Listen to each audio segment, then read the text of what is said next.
Chamam-me João da Silva Oliveira. Nasci em Santa Luzia, povoado de Macajuba. Meus pais vieram para aqui, me registraram como filho de Baixa Grande. Comecei a vida desde cedo, no trabalho pesado, 8 anos já se trabalhava. Fiz o curso elementar, que era a primeira e a quinta série naquele tempo. Bom, seu João, o que nós queremos saber é como o senhor descreve os primeiros tempos da fundação da cidade de Baixa Grande. É natural que a gente, para descrever algo do passado, tenha que retroagir no tempo e no espaço. Qual era a sociedade da época Brasil Colônia, Brasil Império?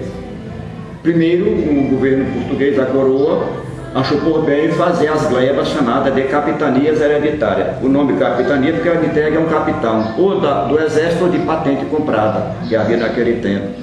Como as capitanias eram muito extensas territorialmente, o próprio donatário não conseguia administrá-la. A partir do século XVII, foi criado o sistema da sesmaria, onde o donatário da capitania doava o terreno e a sesmaria, porque naquele tempo não tinha teodolito para medir terra, não tinha engenharia, agrimensura, não tinha nada.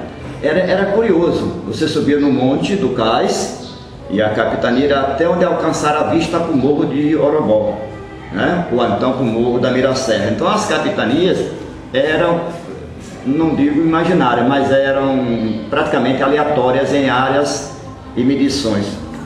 E aí facilitava-se qualquer pessoa tomar posse. Neste cenário, a Bahia tinha duas grandes sesmarias, uma de São José da Itapororoca, que até hoje é o povoado Maria Quitéria em Feira, que vinha de Santo Amaro, do Rio Subaé até a Lagoa Subaé em Feira.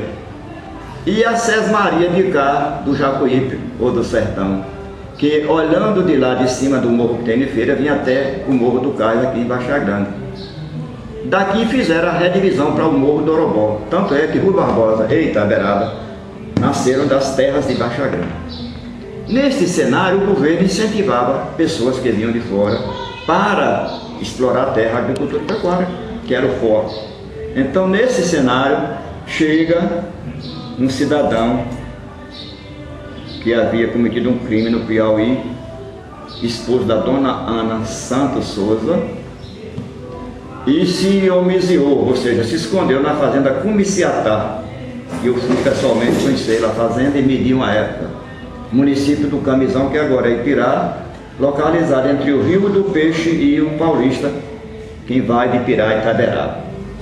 E lá, o pessoal do Piauí resolveu vingar a morte. E vieram pistoleiros e mataram ele aí na fazenda Comiciatá. E dona Ana, a esposa, com medo também de ser assassinada, procurou fugir para outra parte da sesmaria e, como viu o Morro do Cais, veio para aí e começou a construção da fazenda Cais. A família Pamponé, oriunda da França, que estava residente em Cachoeira, São Félix e Muritiba, resolve então procurar um clima melhor, porque um dos filhos, o Antônio Pamponé, tinha problema alérgico e não se dava com o clima do recôncavo tropical. Então veio para o sertão e, chegando aí, casa com dona Ana em segunda núpcia e gera os filhos, Ribeiro Soares, essa família toda da fazenda Cais. Tudo isso entre 1810 a 1831.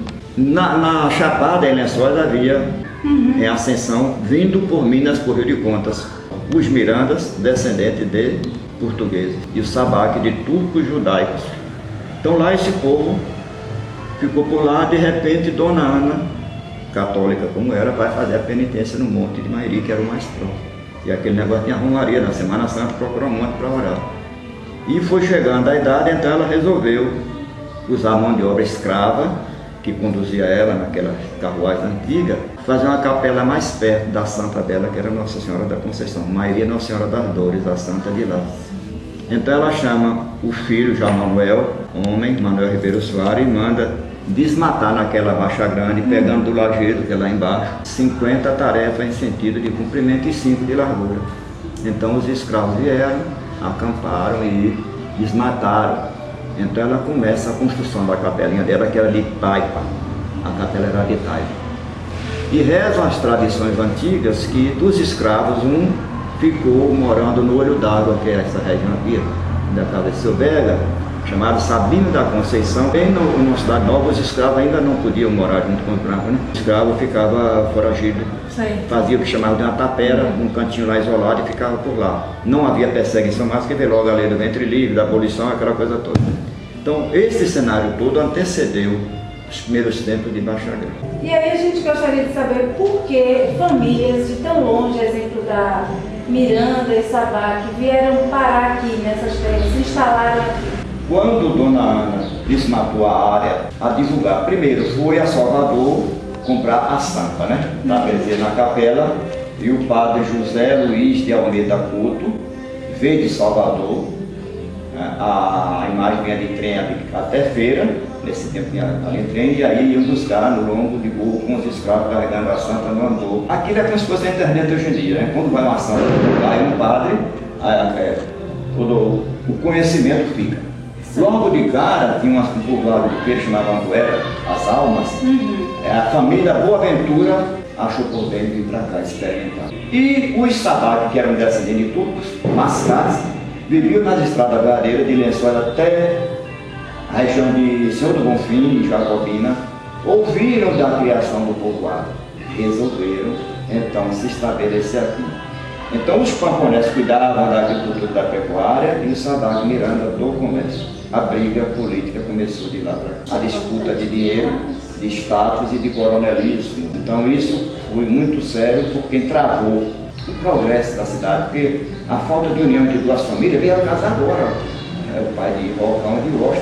Isso entravou. Embora Baixa Grande sendo localizada num privilégio, um troncamento, as pessoas do passado não tiveram a visão macro e tentaram botar a porteira em Baixa Grande. Qual o interesse político de ocupar a terra? Era do governo central do Império para haver a colonização. O senhor se recorda da participação escrava, mão de obra escrava, foi muito explorada lá?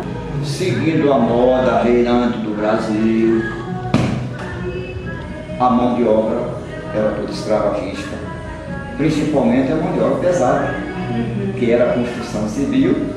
Como se fazia uma casa pública antigamente? Os escravos iam para a floresta, escolhiam madeira de lei, desmatavam, puxavam no cabo de boi, né? Aqui iam chanfrar ela, e machado de enxó, como era o costume da época, fazer as peças para montar. Você vê que tem madeira de âmago aí, que desmontou a casa dela, está perfeita. Aquilo ali foi tudo mão de obra escrava. Então a mão de obra pesada, não só da Baixa Grande, não, a mídia nacional, é toda escrava. E o fenômeno ficou porque o nordestino migrando para São Paulo passou escravo no norte e do sul, a mão de obra pesada é do nordestino.